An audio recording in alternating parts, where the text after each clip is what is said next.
Hi, everybody. So, in this podcast, I'm going to talk about trauma and the body. Okay, the human mind is a finite thing. In other words, it can't. It's not infinite. It's infinite. It's infinite, but it's also finite.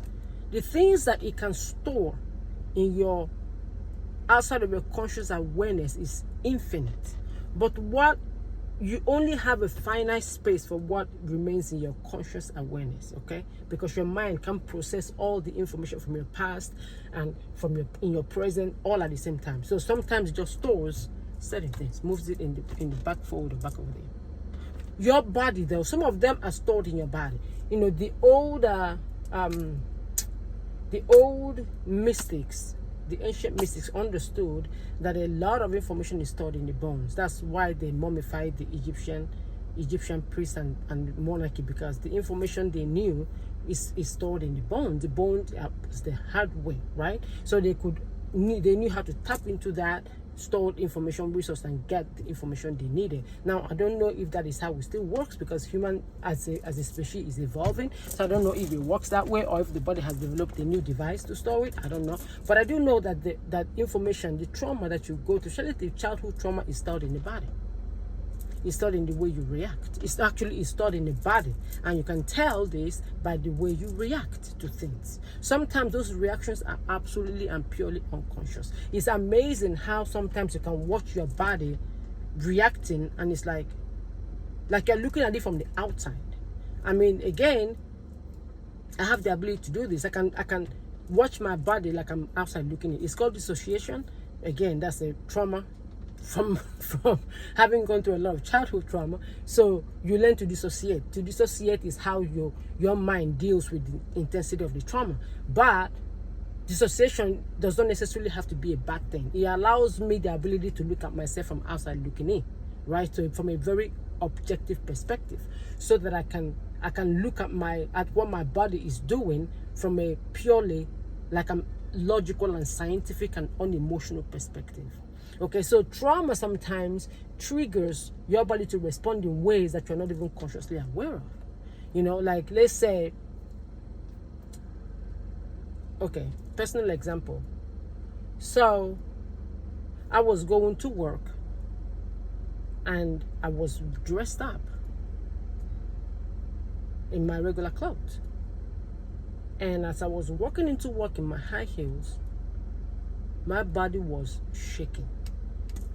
And for the life of me, I could not figure out why the hell my body was shaking in terror.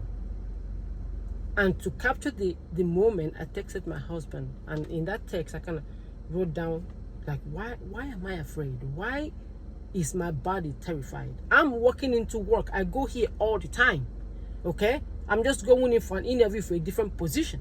Why am I shaking in fear? Like, my body was shaking, and I was looking at it like, what the hell is going on?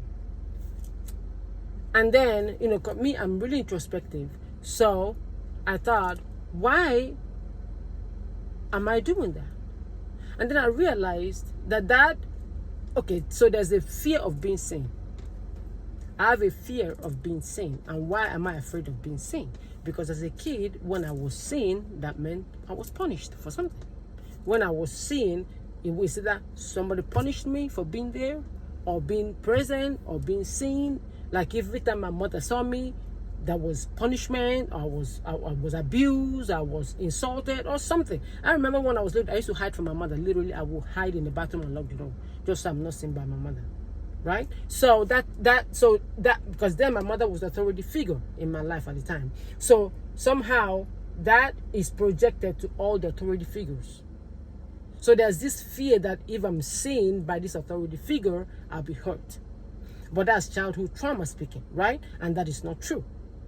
So that's one way your body shows you that my body showed me that I was responding from trauma. And so what you do with stuff like that is that you have to fix it. Is that you have to realize, okay, that is no longer true, and you have to reframe the way your body responds to stuff like that. Another example I'm going to give you is that, okay, so I just got married, and I realized that my husband is the kind that wants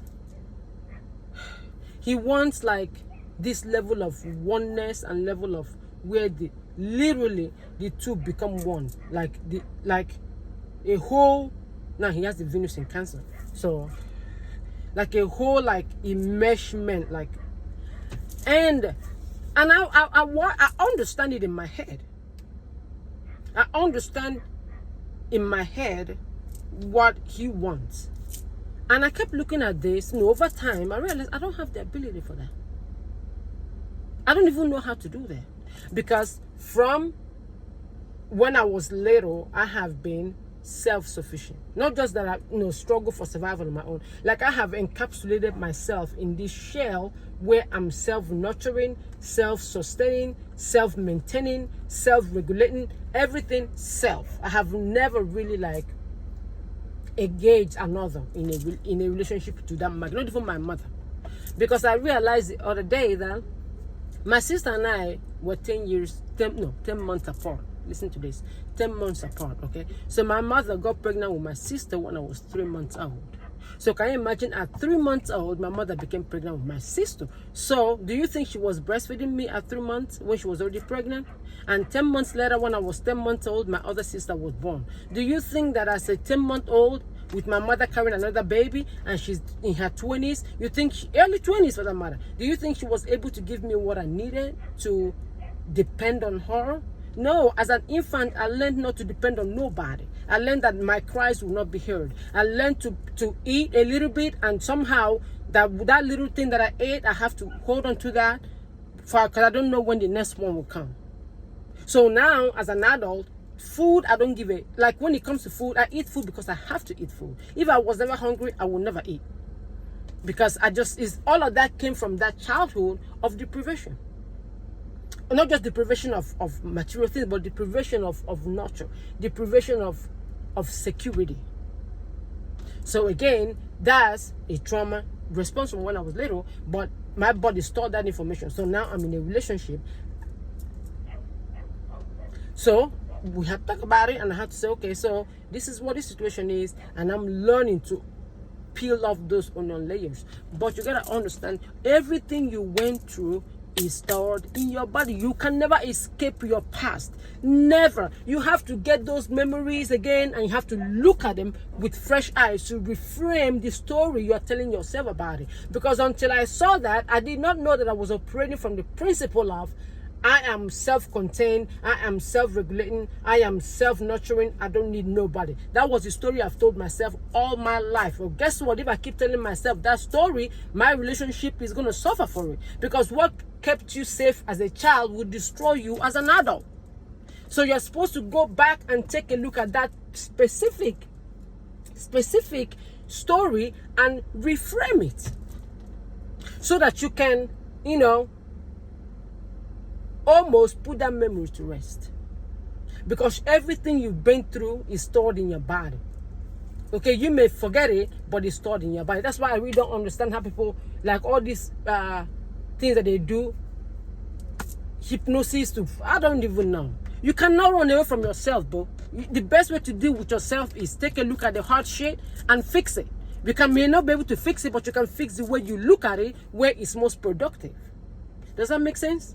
Feel free to comment and like if this served you. All right, ciao.